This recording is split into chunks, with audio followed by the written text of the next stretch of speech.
Passive income is a lie.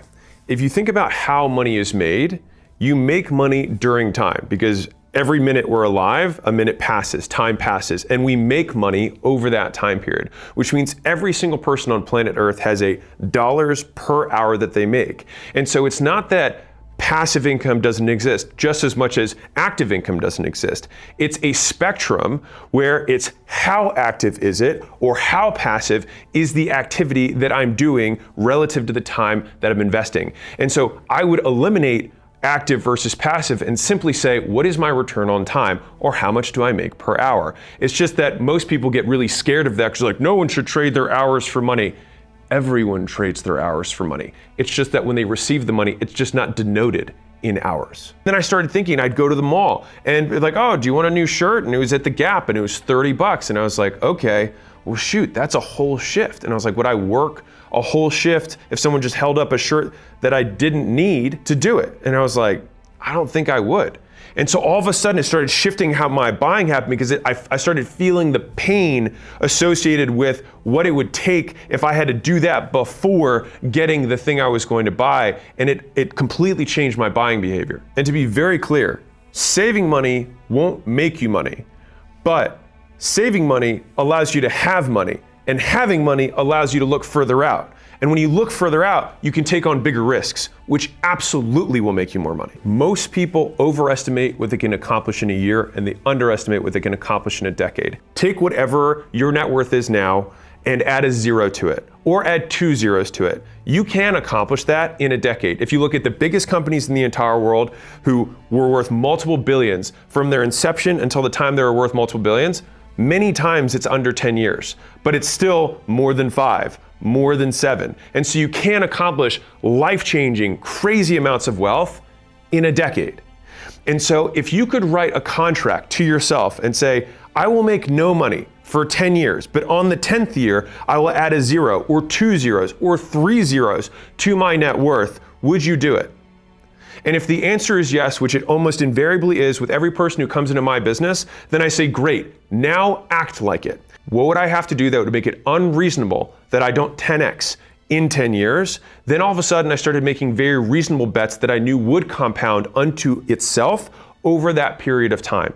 And then winning became inevitable rather than a game of chance. And that's the thing, is we are the asset that we invest in, and the currency we invest into ourselves in is time, experience, and skills, right? Skill is the outcome. The time and the effort is what we put into it to gain the experiences, which ultimately give us the skills. But if you're in an environment where you're not compounding your potential earning, then you're actually losing out long-term. You're ripping up your $1 million or your 10x or 100x contract for a decade from now so you can get the short, fast money today. And that's why in the early days when you have limited amounts of money but lots of time and energy, instead of putting your money in the S&P 500, I like to say, put it in the SME 500.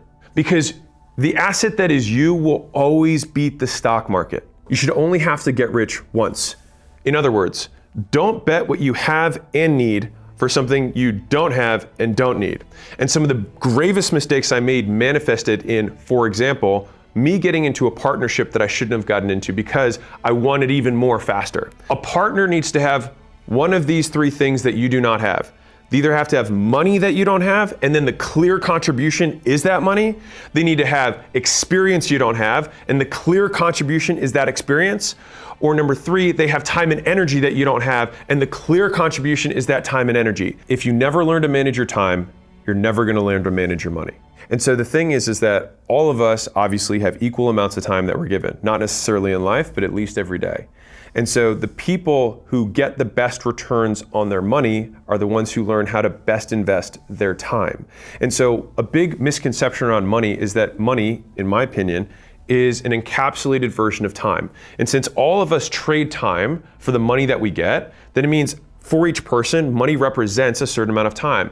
And the wealthier you get, it's just that the denomination of money represents less time for you. And so for someone else, $100 may represent 4 hours. For a wealthier person, $100 may represent 4 minutes.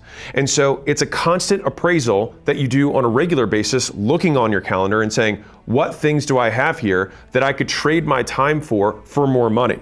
Check your bank account before you check social media first thing in the morning.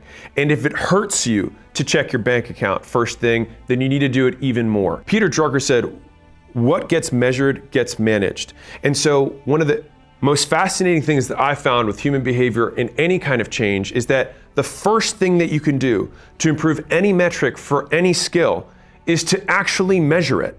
And so if you want to lose weight, if you weigh yourself every day, no matter how painful the number is, that intervention alone helps people lose weight. You don't even have to talk about diet. You don't have to tell someone to exercise. If they look at the scale every day, they become aware of it. And when you become aware of a problem, you start consciously or subconsciously making moves to change it. You have that hesitation before you put that food in your mouth. You have that hesitation before you take your wallet out when you're looking at your bank account every day. It doesn't matter what it is, whatever you're trying to improve, but look at it, confront reality, and then reality will start to improve. Learn how to make money before you start trying to learn how to make money make money. So I see so many guys, especially young guys, who are like, I've got $1,000. How do I invest the $1,000? They're trying to figure out a way to get that $1,000 to compound. They put it into a compounding calculator and they're like, man, if I get 50% returns for the next 40 years, I'm gonna be a billionaire. But the thing is that one, it's most likely that you're gonna buy a fucking Dogecoin and then it's gonna tank and then you're just gonna lose your $1,000 and be like, wow, think about this. I just worked for 2 weeks or 1 month to save that $1,000 and I lost it in seconds. So alternatively, if you take that $1,000 and you put it into how do I make more money, how do I actively improve the actions and skills that I have, that will get you far more, and that is where you invest the time rather than how do I make money make money. Because let's be real, you don't have much. So take the money you have into the skill, the flow of making more money, rather than trying to take this tiny thing and going from a 10% return to a 20% return. Because the $100 extra that you yield on that $1,000, I promise you, if you learn how to add 50% to your skill set, it'll take whatever your annual earning is up by 50%. When you say you don't have time, just immediately think to yourself, I'm lying, this is bullshit. Because every single person has between 5 to 9 a.m. and 5 to 9 p.m. every day of the week, even if you have a 40-hour job, even if you're a full-time student, because everybody has those 8 hours per day. Now, the thing is that we're not willing to make the trade-offs because we have these things that make us comfortable. Cool, if you reframe that thing as the thing that makes me comfortable today is the thing that's gonna make me uncomfortable for a decade, all of a sudden the cost of that comfort goes up. And so then it flips to, if I can become uncomfortable for a day, I can be comfortable for decades. If you